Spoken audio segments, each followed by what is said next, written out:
Okay, actually we are trying to be in schedule time. Yes, but still ready.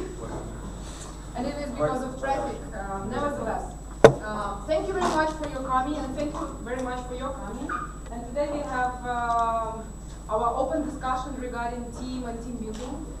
And I have an honor to introduce our speakers. So Marvin Liao, and some of you already know him very well. He's a mentor in 500 Startup Accelerator in Silicon Valley, and also the Yahoo veteran, and also a very high-level professional in marketing and sales, and just simply a good person. Marvin? Vlad Voskresensky, who is also a very good person, very good mentor. That's debatable. To be determined. And CEO and co-founder of Invisible CRM, Vlad. And Alexey, who is CEO of YouScan. This is like a name with a double meaning. You scan and you scan. So, and I think that it is not like an accidental. Alexey.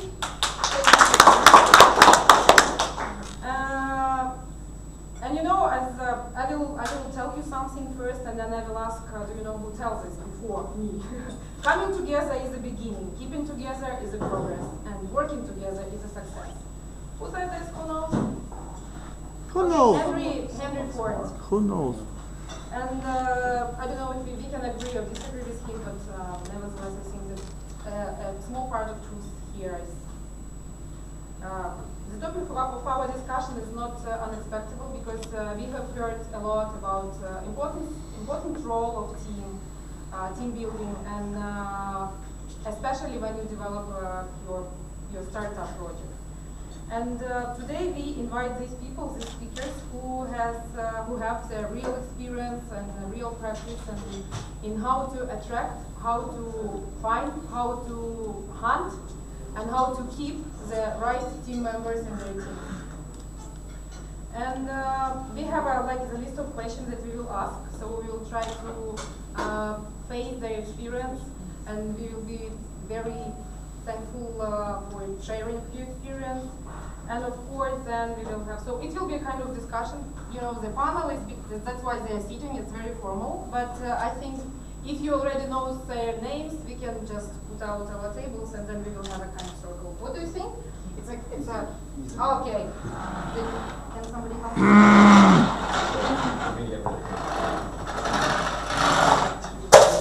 Whoa! Good job, man. Good job.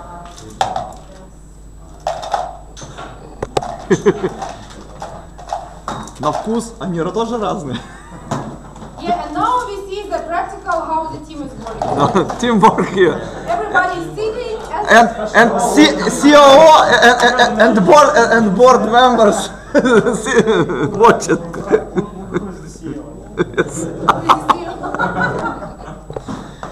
Убери это, дай вообще. Отщелкни вот эту ножку. Okay, guys, could you please tell briefly about your startups and the vision of your team? Like very briefly, and then we will go through the questions. Who would like to start? I'm going to start. So we started like 3 years ago. We had a very small team, like just 3-4 people. Right now we are 15. About our project, very briefly, we do social CRM, social media monitoring tool.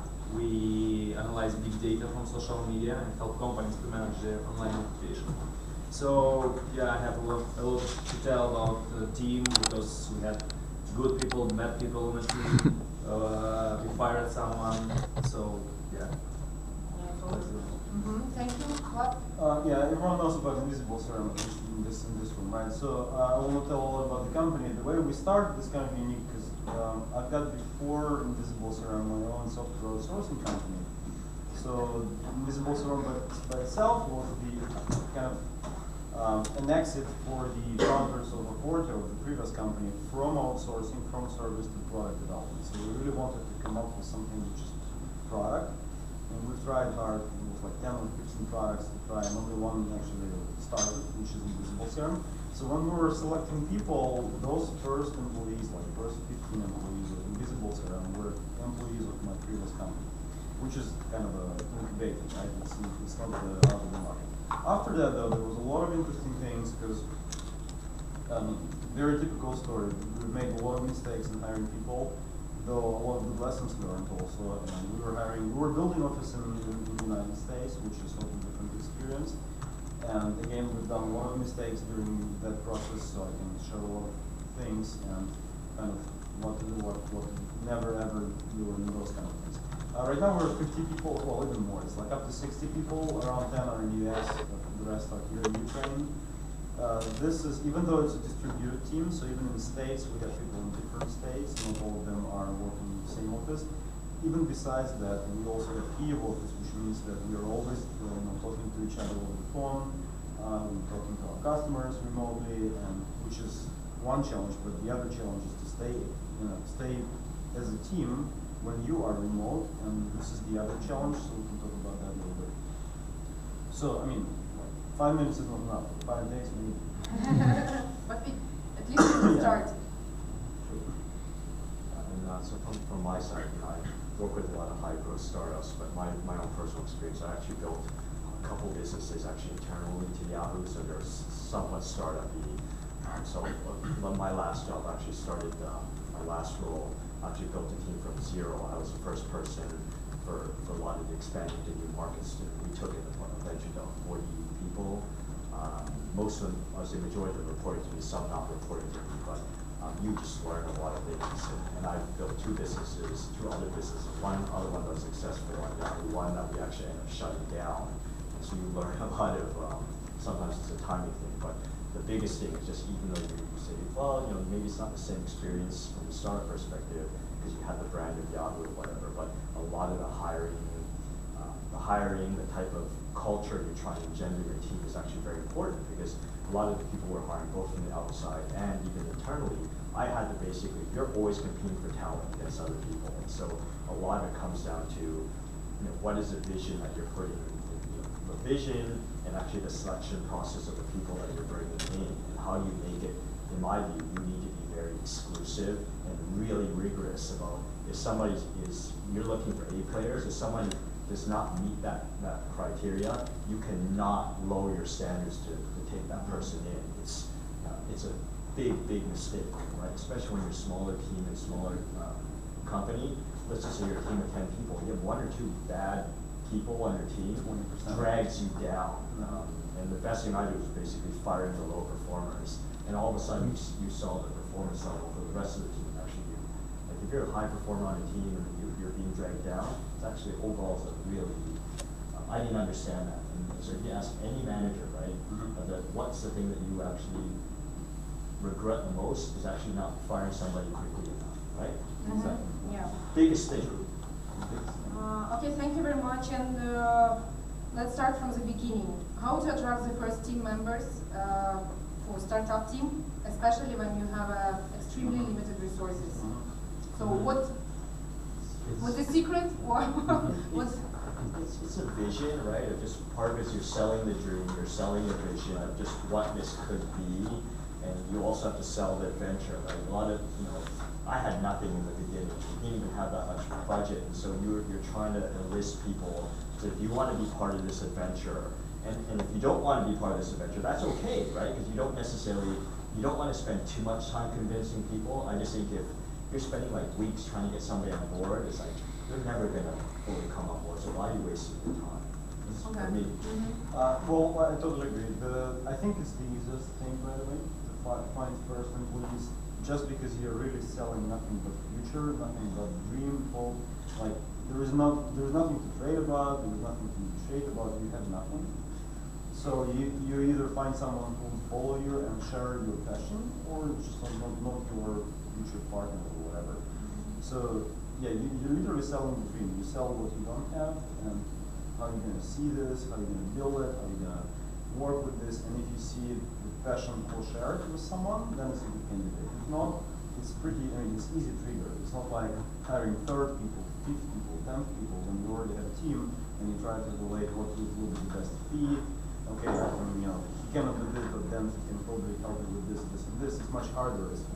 So hiring first 3-5 people, which will be with you hopefully from the beginning till the very end is much easier. Yeah, I agree. You have to be really persuasive because you just cannot attract people by paying big salaries. So just make them believe in what you do. It actually shows. If you don't believe in yourself, in your project, that people will see that. So, but if you really believe, if you share this passion with people, it helps a lot. And still yourself is a dream, that's right, but don't cheat people. Manage their expectations. If you don't think you will be a Google, then don't say them that you will be a millionaire in 1 year. That's not fair. So be realistic, but still show this big opportunity. But and the immediate next question is it so for the first step it could be your friends, or so what really is the places where you can find such kind of people? So you are making an announcement that we want to find I don't know, co-followers in your dream or something like that. Friends are hard because with friends, I mean, you can easily ruin the friendship very easily. So I'm not saying that never work with friends. It's also not true, but. Don't think that your friendship circle is the best source of potential partners. You should socialize your idea on events like this. So you go to trade shows, you go to startup events, some mix, room, whatever conversations, you share your idea, and then if you see that someone is fired up by that, you just talk to that guy, and then you understand that you can be part. But going forward, I totally agree with what Alexey just said, that giving false hope for manager, that's probably the best, like the worst mistake of any manager. So never try to cheat people, not in meaning that you are telling them something which you will not do to them. Like, I'm going to pay you this amount, but you pay twice less. That's easy cheat. I bet no one will do this. It's a little bit more complicated. It's like really building false expectations. Telling that, okay, in 1 year we're going to be here, I will give you that stock option, you will be using that number of people, blah, blah, blah. Be realistic, better under-promise, because then guys are ready for hard work, they're ready to share your not victories, but maybe some bad situations, normal situations. They will not have those expectations, because if you will do this with these guys, in a year or whatever, they will be back to you and tell like, look, you told us something which is not going to happen, and you knew that when you told us. So how can we believe you going forward? And that's that. That's how all the problems actually start. So never build false expectations wherever you work. Friends, people you saw first time, and you try to hire them because you like them so much. And then it's also from a very practical perspective. When you do that too, the circle of the business that we're in right now is actually really, really small. Yep. Everyone knows. Everyone knows.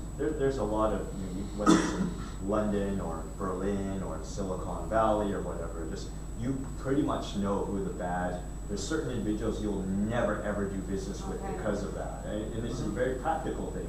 It's a stupid thing to do if you're looking to be in business for a long time. Don't poison your source of water. So about hiring process, in early stage, I don't think that it's a good idea to post a vacancy just on a Headhunter or Robot UA, some vacancy site. It's not a good idea. It's better to go through a network. So share your idea with people, talk about it, tell everyone that we are hiring. If you know good people, just tell them about my startup.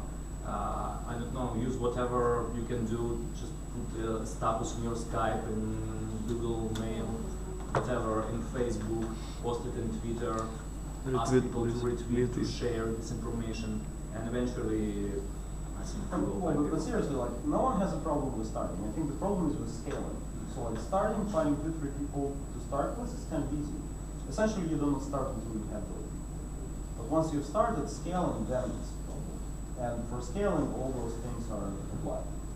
But then for scaling, you use people you work with, maybe investors, consultants, people who you trust, and you ask them, and then you find those people. And then definitely, if you have any experience of working with people, not necessarily in one team, but let's say competing with them, selling to them, watching them working, that's the best interview you can ever think of. Because interview is one thing, but like we say, the human being is the closest to the perfect situation in time of writing its own CV, right? So, and in real life, it's slightly different person. So, I mean, we also should respect it, but seriously, start hiring people through your circles, whatever circles are. Social, friendship, working circles. And I was lucky. I worked at probably one of the best sales managers actually in the world, a guy named John Swartz, and he gave us his feedback and advice when I used to report to him. And he said, you should always be talking to people. Like, I'm always interviewing people, even if I don't have a role. I'm always interviewing people because you just don't know when you have a core team, somebody leaves, something changes.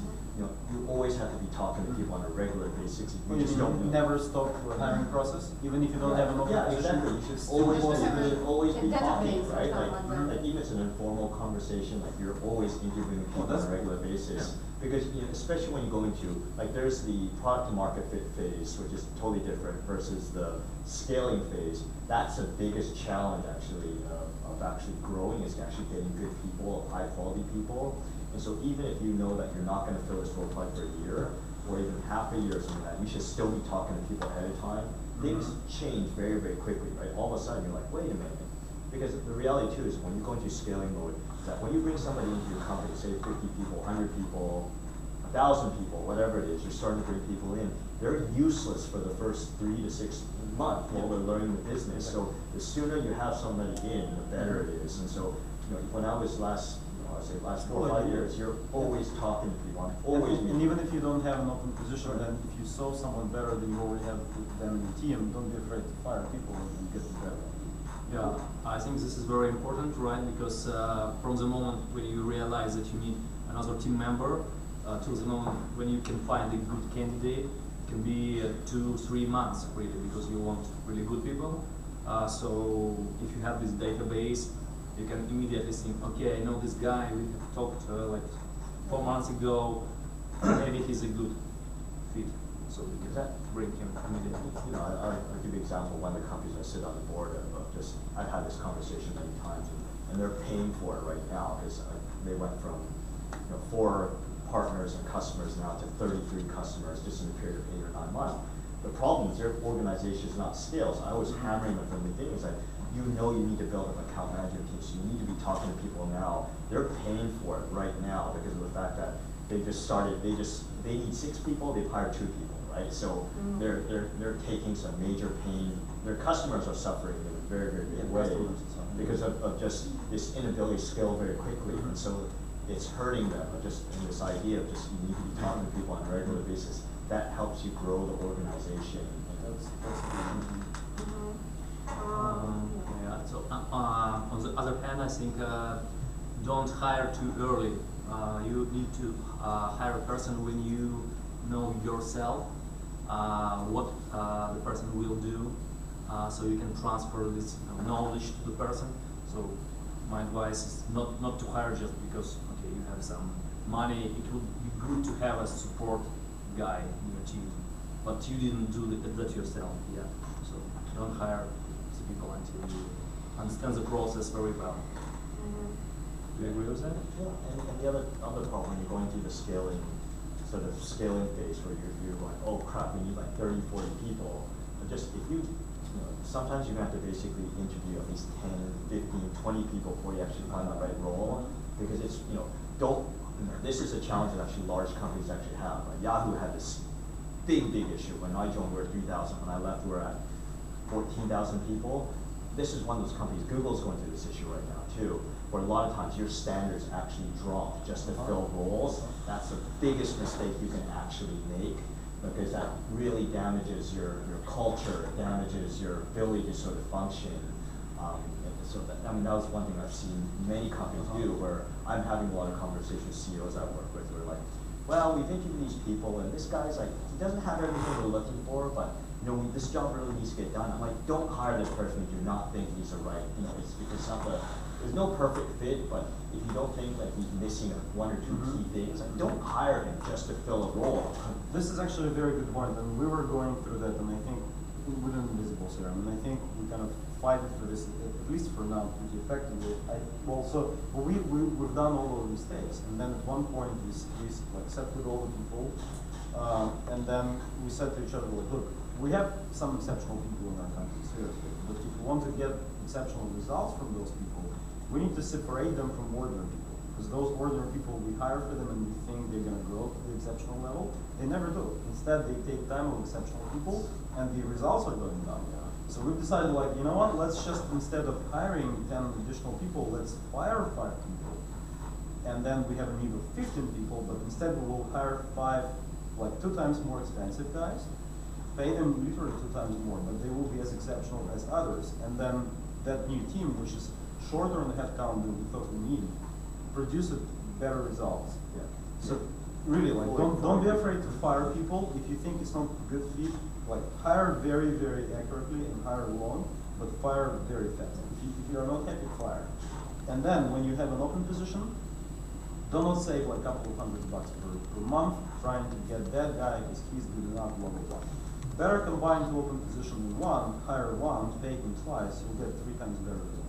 Yeah, quality over quantity, especially for an early stage or young company, is critical.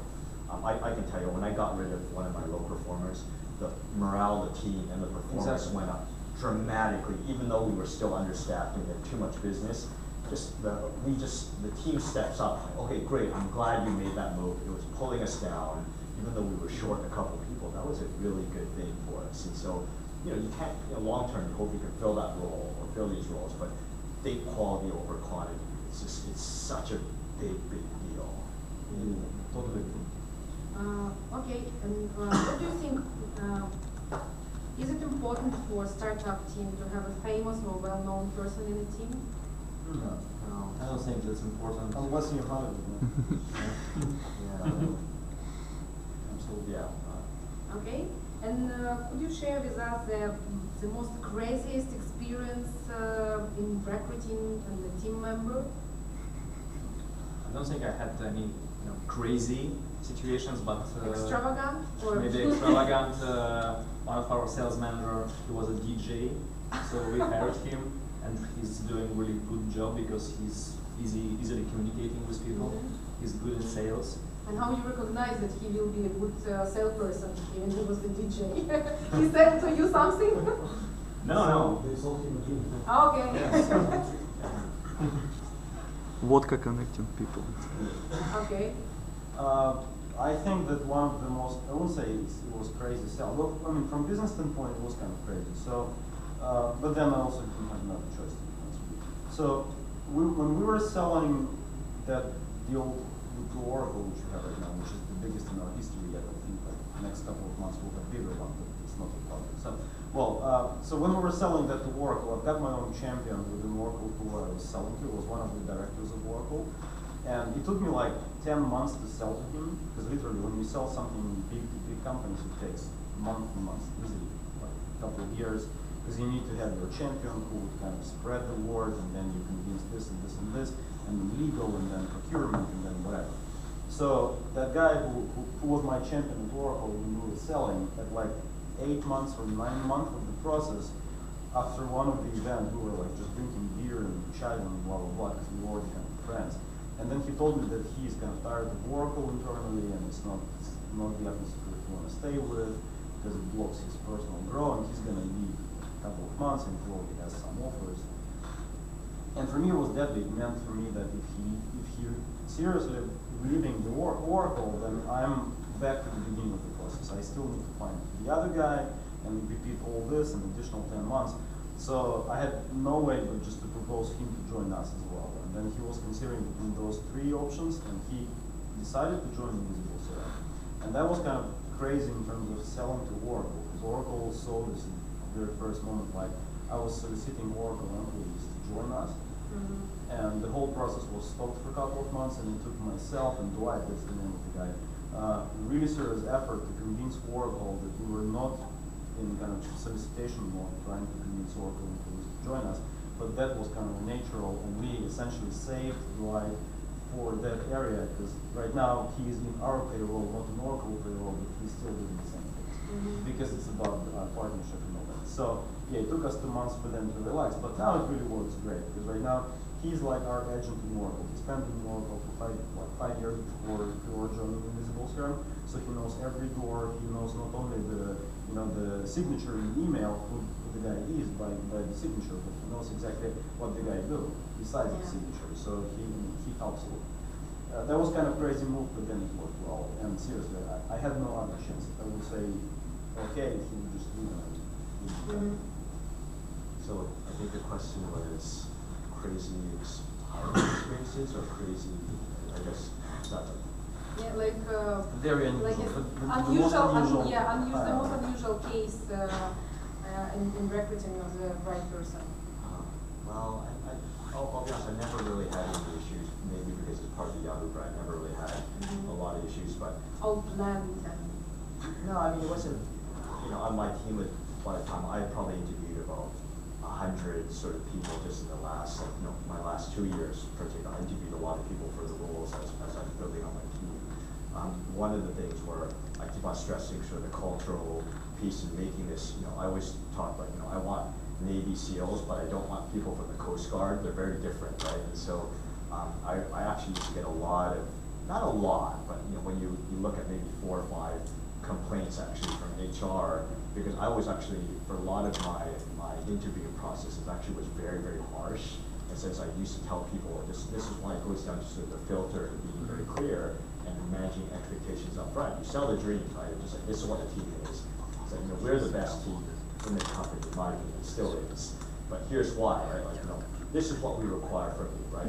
We require, like, you know, if you are looking for a 9-to-5 job, if you are looking for stability, you're looking for blah, blah, blah, blah, blah, like, this isn't the place, right? If you want to join my team, you're gonna be traveling all the time. You're gonna be working 120 hours a week. You're not gonna see your family at all.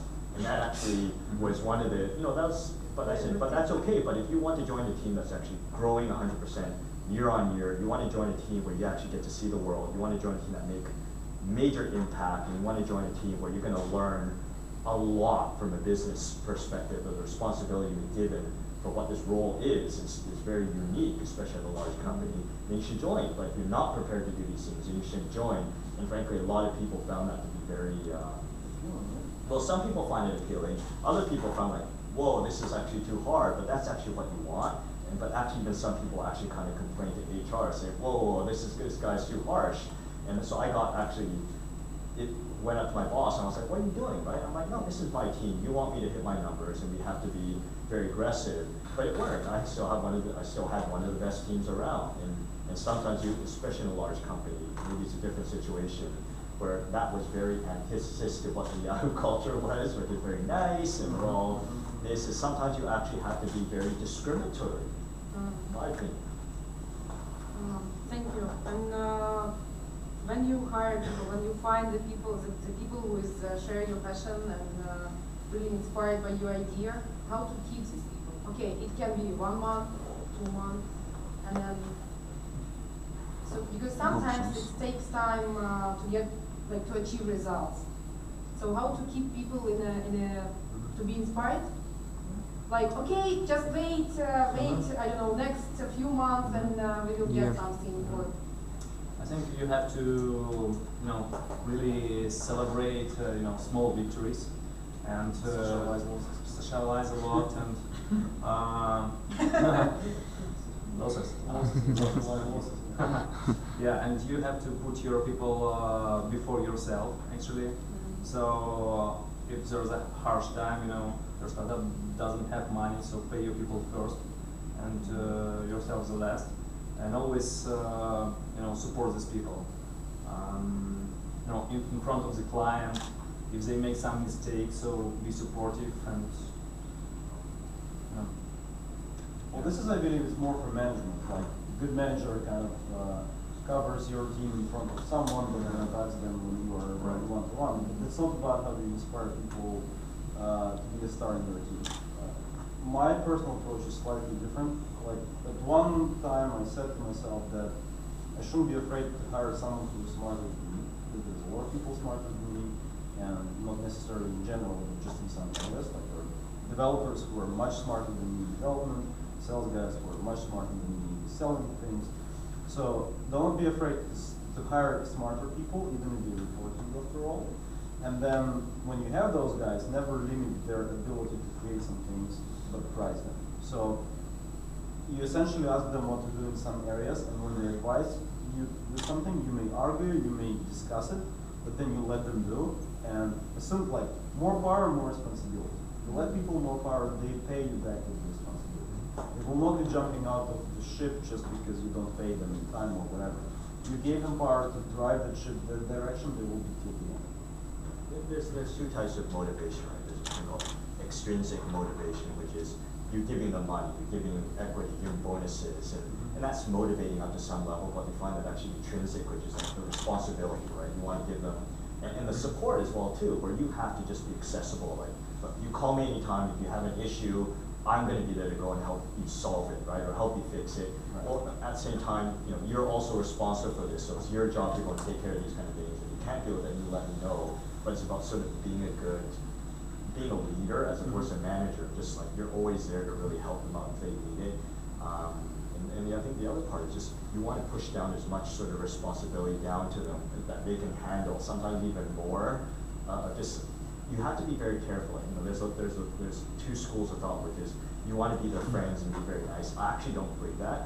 Some of the best bosses I've had weren't very nice and weren't very friendly, but they pushed you. Like, and actually, I remember that because it actually forces you to be a much better business person. And so, like, my view is like, I don't think you should be friends with your employees. You can be friendly, but you shouldn't be friends with your employee. The biggest thing is you're pushing them. Like, as long as you're reasonable, not crazy. There was a good saying, I think, from Guy Kawasaki about being, kind of friendly with your people. He calls it, I think, supermarket test. When you see someone in a big supermarket in a adjacent aisle in a row, so you only want to hire people that you want to come to and say hello. And if you see this person in the supermarket, you just avoid and turn away, so you don't have to work with this kind of people. Thank you. And another thing, there is a lot to learn in startup, so everyone can learn a lot. So when people learn, when you delegate this, task, when you help them to advance their skills, it will motivate them a lot. Yeah, but what is your attitude to involve the students or the students from the last classes in university? So the people who interns or interns? Yeah, the people who doesn't have real experience in the only theoretical part. I think that's okay for developers actually, because there are really talented young programmers who can do great stuff. I have two very young guys in my team. They're just like on a second or third course in university. They work part-time, but they're winners of Olympiads and so they're really smart.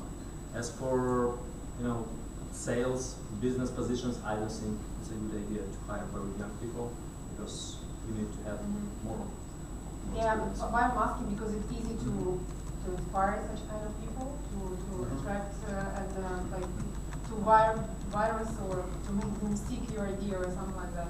Right, but it's, let me put it this way. So at Invisible CRM, we were never hiring someone as interns, but at the same time, all the top managers of ICRM are people who grew up with us. So they kind of out of internship at Invisible CRM.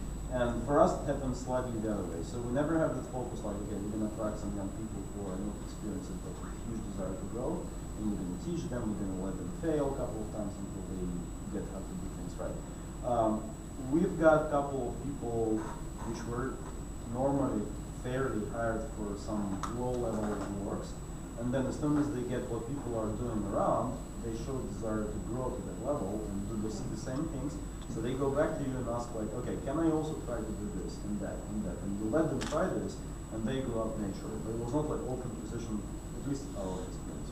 Within ICRM, for those interns, we attracted and let them grow and farm them. Not this way. So just our experience. I'm not saying that it's right or bad. I'm just sharing the experience. In my experience, I've done a lot of different things. My experience is that we came to choice of someone who's qualified versus someone who is like hungry and intelligent and willing to learn. I actually my experience now pushes me toward actually getting that the younger, hungrier, willing to learn person versus a qualified person. You know, maybe because I'm in the valley, a lot of the people tend to qualify also tend to. I think in our space, at least in the space I'm in, which is ad tech and advertising, where they've developed a lot of bad habits and there's a lot of entitlement. Sometimes because my space changes like every 2 or 3 years.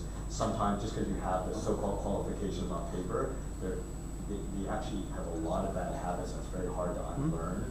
And so I actually lean more toward getting the younger, sort of smarter, hungrier person. But then you should have in the team someone who's really solid. Yeah, correct. And so, and that's actually when you have a solid core management team, a solid core team, to bring these people on board, then that makes sense. But if that's your first couple hires, probably doesn't really make sense. So it's your, it depends. So you should, like on every ship, you should have a captain who probably those sailors who are pedaling.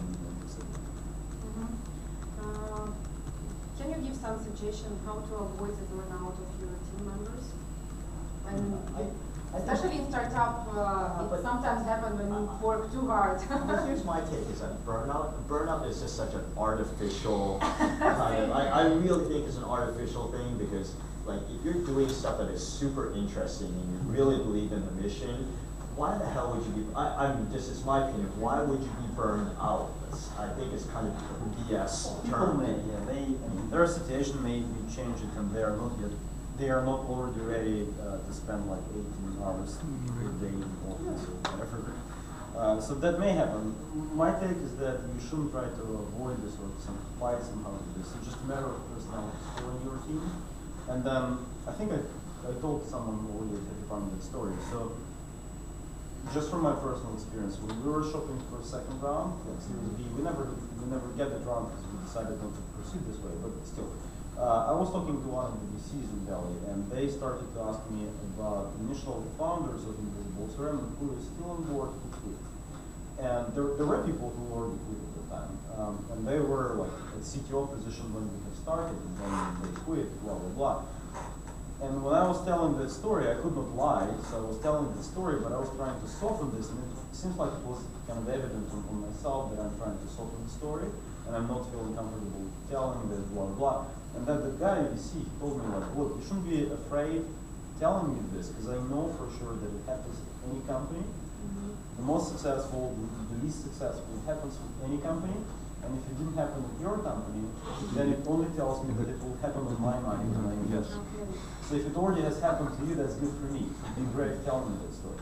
And that actually, it's a good reason to think about this from slightly other angle. You shouldn't be afraid of this. You should be prepared for that, ready to manage that situation. If necessary, you should be able to substitute people. Substitute means that you have to be ready to step up on his position when he quit. And do the job until you find someone else, or someone else will grow out of the team to fill out the job position. That's it. It's life. It always happens. Yeah, that's the one thing you can pretty much count on, right? The people that you sometimes hope don't leave, they leave, and the people that you hope leave actually stay. There is no internal engines. Yeah. I think the danger is much bigger for you as a founder to burn out. Yeah, than your employees, because. Of course, you have to keep your employees very much involved, but you should not expect that they will be, in the end, as much involved as you. So, in ideal world, yes, but anyway, you will work probably harder and much longer than they do. So, it's better to keep an eye on your own conditions and be productive yourself and avoid burning out, because I think it can happen to a founder. Because there is a physical limit. You have to sleep well, you have to do some sports. Founder don't burn out. He did feel it. Yeah, that's actually a great point, right? For somebody who ran a bunch of groups and you travel a lot, it's incredibly important to make sure you do regular sort of keep yourself in shape, right? And that helps you mentally. The best years I've had where you train on a regular basis, right? When you pick up some sports, all these things actually really help you, and you actually set a really good example. So that's why I never felt like I ever burnt out, right? The idea is just if you're physically healthy, you're mentally healthy most of the time. And it's also, first of all, comes out when you're doing the startups that you actually really believe like this is an industry, this is something your company is something that you really believe in. You're working on a project or working on a product that is very personal, that you sort of you're passionate about. Like everybody saying, it's like, are you a mercenary or a missionary, right? It's two very different things, because mercenaries burn out, right? Because ultimately they're just chasing the money. If you're a missionary, where this is something that is very near and dear, you have deep interest in this product, deep interest in the industry. In theory, if you do all these other things, like take care of yourself, you shouldn't ever burn out. It's my opinion. And that's the same thing with the team. Yeah. Okay, so the two last question from me, and I hope that you will be ready also to ask to ask your questions. Like two things: what to do when you build your team, and what not to do. If it was three. If it was that easy like that. Well, it's we pretty much said it already. Hire slow, fire fast. That's like what you should do. I mean, and it sounds, you're like, oh, simple. We hear this all the time. It's really hard to do, right? Sometimes just somebody who, as your company grows, the company's in a very different stage, and their skill set just doesn't belong. But then the way you have to look at it, the way I look at it, is like, look, they're clearly not thriving in this role. So frankly speaking, as long as you are treating them with respect and having an honest conversation with them, you're probably going to do them a favor. It's like, look, I'm releasing you to go find what you're actually your God, to go and enjoy what your God-given gift is, right? To go find a position or role that you're better suited with, so you can thrive. And when you put it that way, and you're very honest, and you're open with your team and open with them about this, it's actually okay. It's actually really quite a good thing. I totally agree with that statement. Essentially, when I'm hiring people, I'm only blaming myself for hiring that guy earlier, because I think there's no wrong people, there's like wrong places for people. It's like you have, let's say, football team, and then you hire a hockey player and put him in the forward position and ask him to play. He's a good player, he just plays the other sport and you didn't understand it when you hired him. Well, for me, I can only repeat what I've said already. Well, first of all, do not build false promises. So even, like, it's better to talk to people with maximum honesty. Like, even if you're in a hard situation and you essentially need to answer something, like the guy is asking for raising salary, for example, very common situation, and you cannot do that.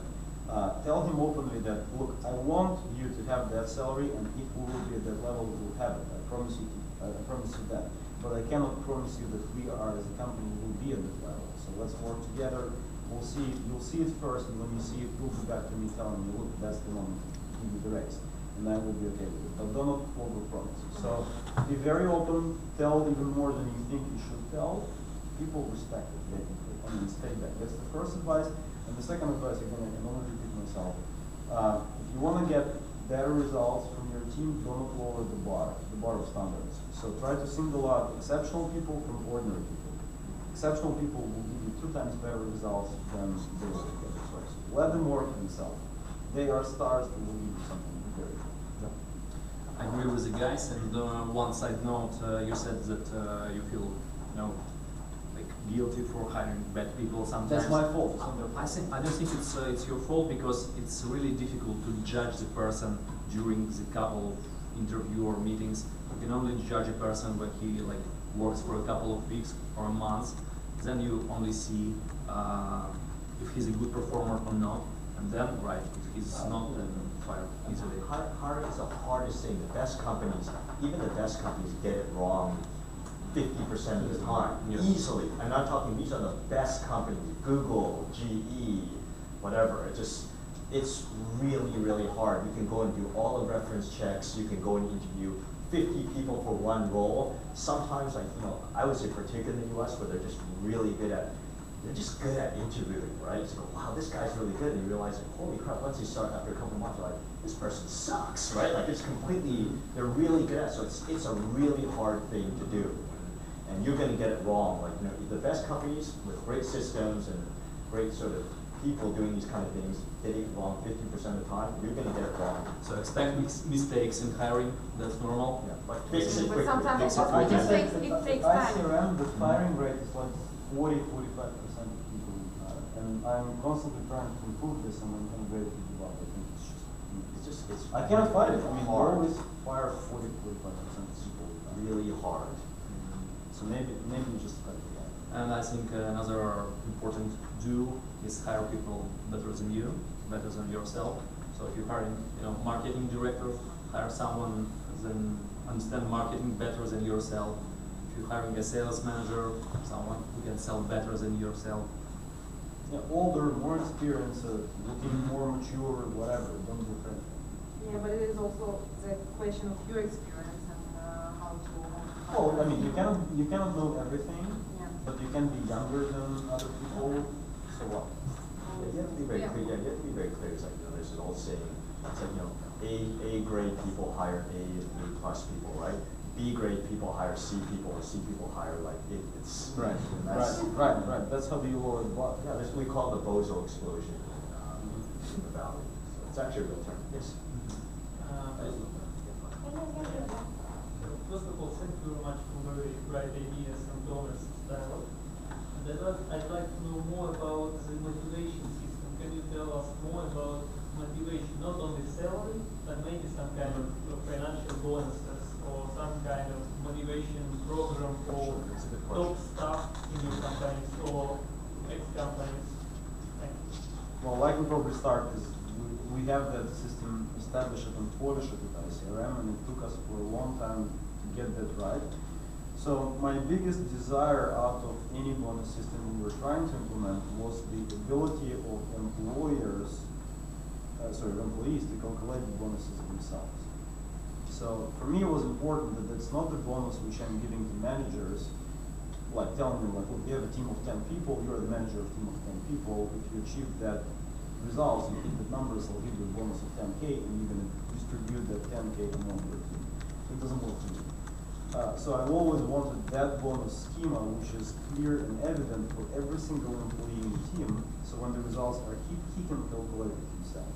That's the first thing. The second thing, I wanted something which could be measured on, let's say, bi-weekly or monthly basis. Let's say the goal is set for a quarter or half a year or maybe a year, but then team can gather on bi-weekly or monthly basis and measure how do they actually achieving those results, so they can trigger the changes earlier. Not like when the year is over and they get nothing because they were working better. Okay, I mean, what does it help? Nothing. So those two things were like the main goals to achieve, but achieving this was very hard. Because, I mean, the more company grows, the more different projects you have, and this project works in that budget, it makes good money. This is kind of innovation, so you can't measure the profit it leaves because there is no profit for 10 years since now, whatever. And you need to actually make it even in the company, because then if you would come up with different bonus schemas for different teams, then first of all, it's always a feeling of unfairness. And second, people would be willing to jump from one team to the other because they would think that I have a better chances to get better bonuses. So it's a real challenge, but it's only you can resolve it for your particular company, knowing what you do. And for us, it was really challenging. It took us like 5 years to find something which really works across the projects, but meets those two goals I've set. I would say, I mean, the benefit of being a startup or even a tech company is actually equity is a big thing, right? Be generous with equity, at least for your stars, because equity at the end of the day, whatever effort you put in, whatever the company accomplishments are, they're helping. They have ownership, right? So that's one part. I think equity is a very valuable tool. I think the other thing is that you have, at least for some of the companies that I've worked with, is that you look at having standard sort of times where you actually review progress. You should be doing progress on a regular basis, anyways. But also you should have the ability to sort of use spot bonuses if they're doing something particularly special, whether it's a gift card or whether it's actual cash. You should have that ability for doing spot bonuses. But like I said, that actually, frankly, for a lot of my team, and a lot of the companies, that money actually isn't the biggest motivator, to be honest. It's actually about that regular feedback. Just if somebody's getting a good bonus or bad bonus or whatever, they shouldn't be surprised. Right? Whether if somebody's being fired or getting a good bonus or bad bonus, they should not be surprised. And what I mean is that they need to be knowing how well they're doing on a regular basis. That's the most important part. There should be, I think, different schemes for motivation and for bonuses for different kind of people and for different kind of function in your company. So salespeople should get the bonus on sales. I believe in that, and it should be constructed, based on your business model. If you're selling, subscriptions or one-time sales or advertising or whatever. It's not even the bonus, it's commission. It's part of the package. Right. It's commission. For developers, you cannot establish, these KPIs, I believe, easily to pay some specific bonuses. It's much more difficult. I think it's better to just give them, interesting, motivating work, paying a little bit higher if you can than on the market, but not much, and increase salary slowly but steadily, and on spot bonuses. I think it's a good idea actually. And as for equity, in my company, early employees and key guys, they have share options, but I don't think it works for everyone in our country specifically because we don't have these success stories, and people just do not realize, they do not believe that their small 0.5% of equity can be something material. So just do not give it because you think it will motivate someone. Equity is a very, very complex topic. Yeah. So, well, first of all, you have only so much equity. It's only 100%. You cannot give the all because in 2 years, in 5 years, you will need to hire a VP of whatever, and that guy wants 10% of your company, and your first, employees will be So you need to be careful with this. Never give stock options just as is, like stocks as is. Always give stock options with like yearly vesting or this quarterly vesting for 4 years, 5 years, and then see how the people are performing. And then really try to differentiate depending on the people. What are they motivated by? Some people may very openly tell you that, look, I only need cash in the end of the year, so better set for me bonuses in terms of financial bonuses. Is it fair enough? Because if you tell somebody, I'll give you annual bonus, and the other guy, you have quarterly bonus or whatever, you have sometimes spot bonuses. It's like okay, so well, you should treat equity as the biggest gold, the biggest asset you have, and then unless you see respect from employees to that asset, like they really value this, you never give it. You better give money to them. If they really value the ownership of the company, even if it's like 1 stock, 10 stocks, 1%, whatever, if they really value that, then you tell them like, look, once you're at that level, I'll give you this with that vesting, and then you're on next level, you may unlock for you the next option. Something like this. But do not play with this as a kind of a card giving into anyone, blah, blah, blah. Because if people don't respect it, you better pay them $100. Yeah, it reminds me, Ben Lear, he's a young entrepreneur. He runs a company called Realist, and he has this great philosophy, which is, equity needs to be earned, so he doesn't automatically give equity. Which makes a lot of sense. He doesn't automatically give equity to anybody, right? Some of the senior people he does, right? But for most people, it's like we have to see what their performance is after like 6 months or a year. Then we might give you some. But it's very different in the U.S. where equity that's everything you fight for, right? Like the reason you take lower salaries, and I'd rather go and take a lower salary than actually have a higher slice of the equity. That's how you make real money. I would maybe say like comparing whatever. So I would say that the equity is like parental rights. Like not every family deserves to have kids, right? If you wanna go and adopt a child, you need to prove that you're at some level. Not necessarily only financially, but also like moral aspects of your life, the way of life, etc., etc. So same story, like everyone can go and play with kids, but adopting the kid is something which is on the next level. Same story with the equity. So if you really see that people respect it and you trust this and you see the ongoing partnership, then yeah, maybe equity. Because since that time, it's your party. It's co-shareholder. Seriously, it's for a long period. Otherwise, just pay it if you have to. My advice: don't give and don't even offer stock options to the people who do not ask about this. So if the guy asks, okay, and will I be able to get stocks, then you can discuss it. But if he doesn't mention it, then it means that it's probably not important for the person. Any other questions? How do you support your corporate culture? What do you mean by corporate culture? Maybe some events Yeah, we constantly have a lot of events. So what I've learned for myself is that with time, your company culture somehow repeats your personality. Seriously. I mean, you hire people, then they hire people, and then these people hire people, and if you hire the people you like, then it just goes transparent, and then you feel like the whole company is styled the way that you think, or does. And if you look at the other companies, I think essentially that is true. It's kind of philosophical, but this. And then you don't want to substitute other benefits with corporate events and kind of overload people with those core things like going skiing together, drinking together, partying together.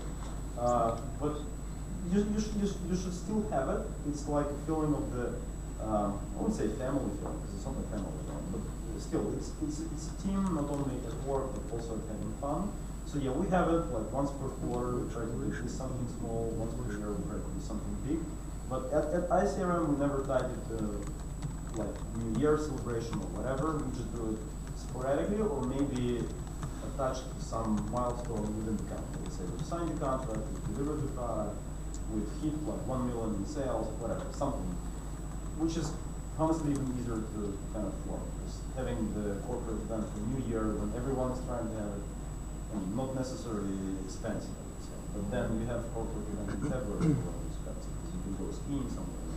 So we have it, but it's not like part of our core scheme or part of something which helps you to attract people, to keep them. It's just like having coffee in the office. We are not that big to have this corporate events and so on. We have it sometime, of course, but I've been working in large corporations before my startup, and I never really liked these corporate events at all. So don't push people to go for events. I think you should not be a family. You should be like a sport team. So you need to like each other, but not necessarily want to spend a lot of time together. So we used to jokingly call it enforced fun, right? Forced fun. Yeah, I think I went to one Yahoo party in my entire I never went to the Christmas party. I like working with these people, but doesn't mean I want to hang out with them. Yeah. Okay. Quick question. I mean, you covered very well how you work with the underperforming members of the team, but how do you work with the underperforming founders? Fire. If one of the founders starts slowing down, not keeping up to the Yeah, well, I think it's not hard. What you have to do before you face the problem is you have to differentiate the founding and working. So even founders, they should work for the company for the salary as an employee. And then you can fire those guys. But firing the founder doesn't mean that you take out the ownership. So you establish the company, we have 50-50. I work full day, you work at some other job. You stay at Yahoo because you get better salary. Then I'm getting salary at our startup, you don't know. You literally fired, you didn't even start. When you join me and we work together and you are performing wrong, then we can have a negotiation and then our board can fire you, but doesn't mean that we will take out your stocks and still have 50% of the company. I had this kind of situations in my company, and I think from my mistakes that it's better to have stock options for founders from the very beginning.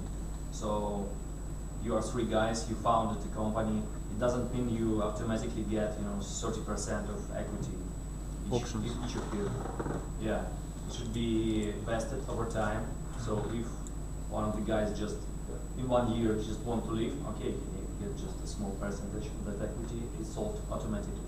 Yeah, that's right.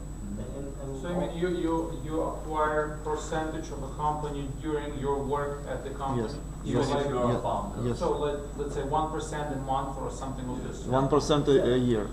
Or 1% A a year. year, Yeah. yes. And eventually you will be the 100% owned. Yeah, there has to be some earn out out of this, right? It's just you don't automatically just be given 10%.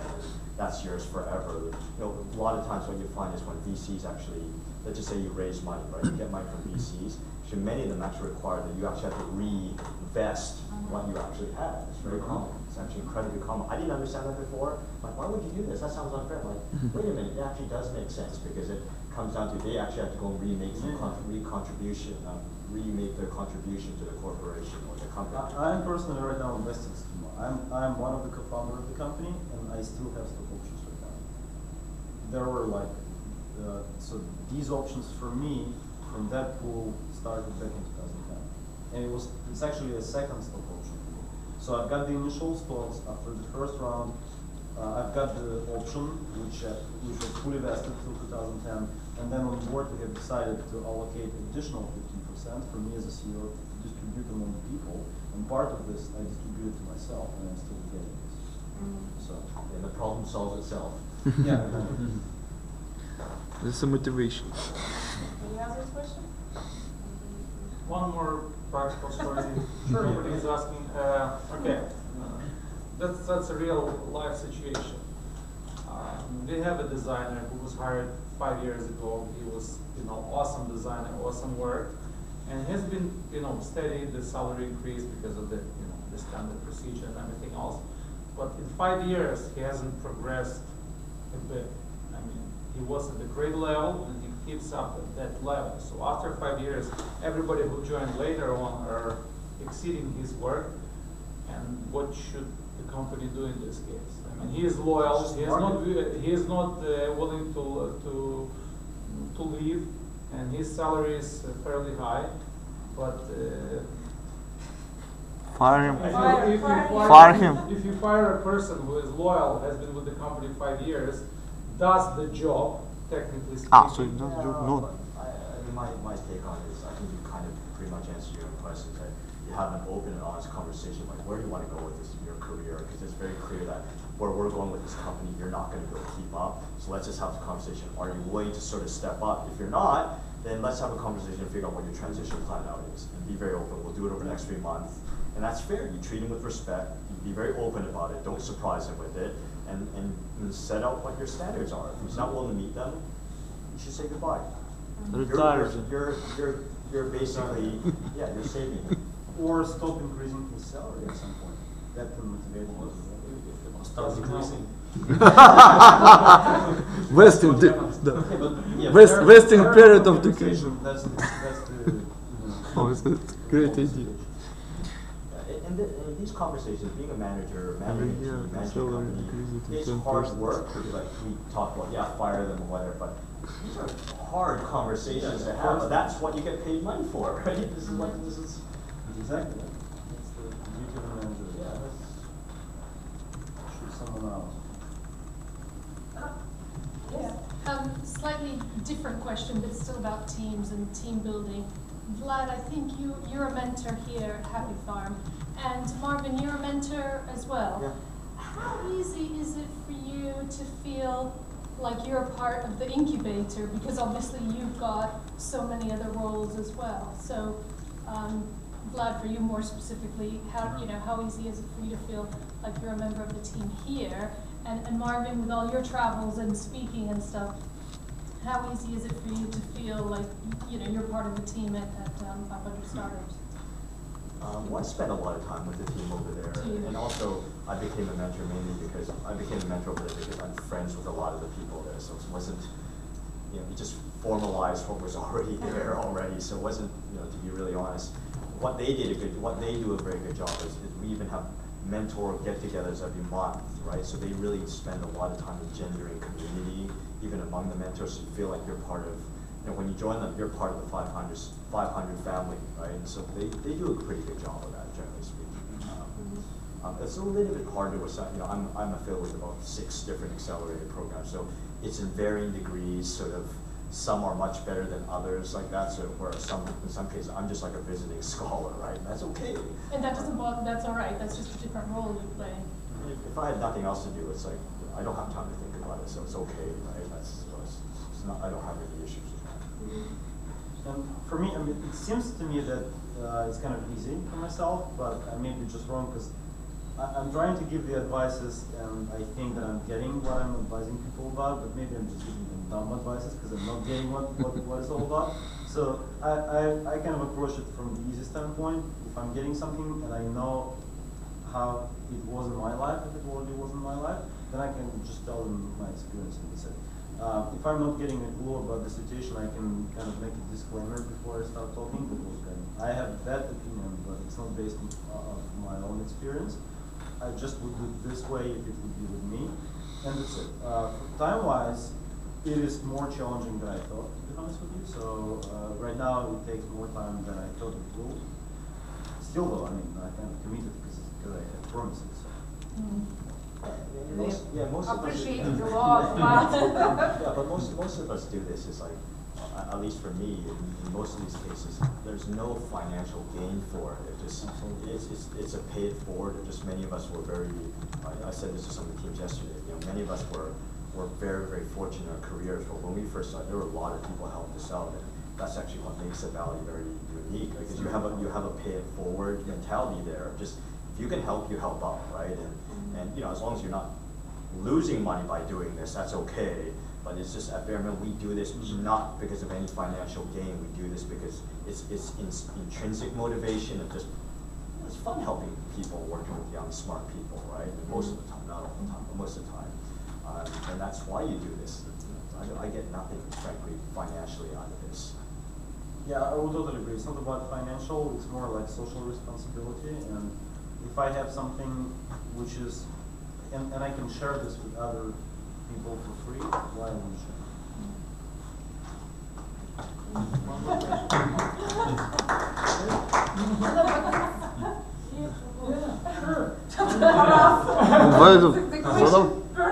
The question person. Okay, if you have a company and you have certain changes, I mean, firing, hiring, or okay, hiring is a different, but let's say firing or laying off people. Do you discuss it openly and explain to other people, you know, why it happened, what happened, and or you just do it quietly and just keep it? No. It's 5 a.m., right? Yeah, and then the person disappeared, and everybody asking where is the guy? Actually, this is a good question, because I knew people who leave company because other top of company leaving. I think you should be very open about problems and issues inside the team, so everyone knows what happens and why someone gets laid off. Yeah, that's a problem of growing. Like, if you have even 50 company, I'm not talking about 1,000 people, you cannot stand up and explain every single fire or hire. So I do discuss, but not with all of the company. I do discuss it with people who are actually reporting to me, if it's about that good business. And then I rely on them to explain it down below the management chain. Yeah, I mean, the point is, it's always, you want to be as open as you possibly can, right? But yeah, exactly, when you get to a certain stage, you can't have to explain every single major decision. You do a layoff, of course, you're laying off 10, 20 people, that's a different story, where you really do need to address it quite publicly.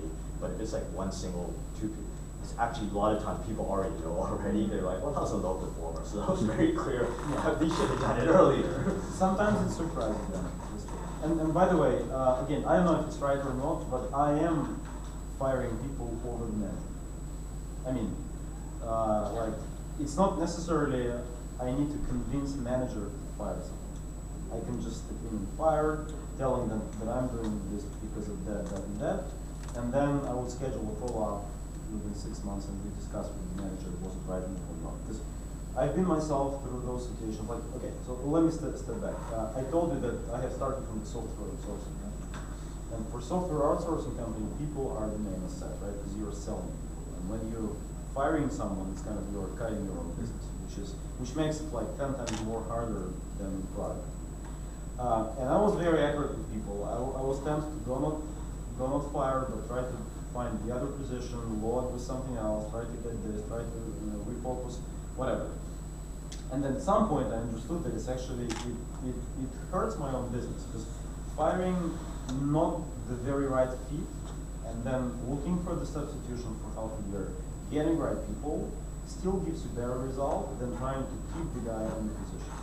And then when I saw, when the responsibility I already shared, and I have the management chain, and I cannot manage all the areas myself, but at some point, as a spot, I can see kind of the same situation between the manager and the employee. and I can tell him like, look, I will hire that guy. I mean, I will hire the new guy. I will fire that guy right now, and we'll be kind of understaffed with your team. But I'm committed to you that I will find a better guy for you. And then let's talk in 6 months, and you will tell me was it right or was it wrong. And honestly, I've never yet heard the feedback that I was going to see. Though not everyone respects myself stepping over his own head and fighting. I admit that. Maybe it's wrong. I don't know. That it just I say that stuff. Sorry for that. Do you have any issue with the gossip or something of this sort within your companies? And how do you find Who sleep with each other? Yes? No, I mean on the business level. I don't know. Maybe we're too small to. Not the best. We don't probably. Do you have any women on your team? Thank you. Yes, of course. Lots of them. So I can tell you that well, my girlfriend, she worked for ICRM as a QA manager. Though I have fired her. And I did, but I have fired her before we have started our relationship. So that actually, it's kind of a funny story, but that started after that. So yeah, she was QA engineer, and then like she wanted to increase in the salary, and I thought that she's not at the level of other engineers. So I advised QA manager to fire her, and that's it. And then in 1 year, our relation started. Totally not related to ICRM, but yeah, just life story. Are you sure it's a nice idea? Maybe a greater salary will save you lots of money. It's easy loss. Time will show. I'm happy so far. Okay. Any other questions? No?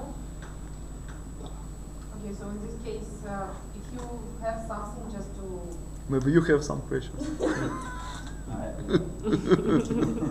Okay, in this case, thank you very much. Thank you.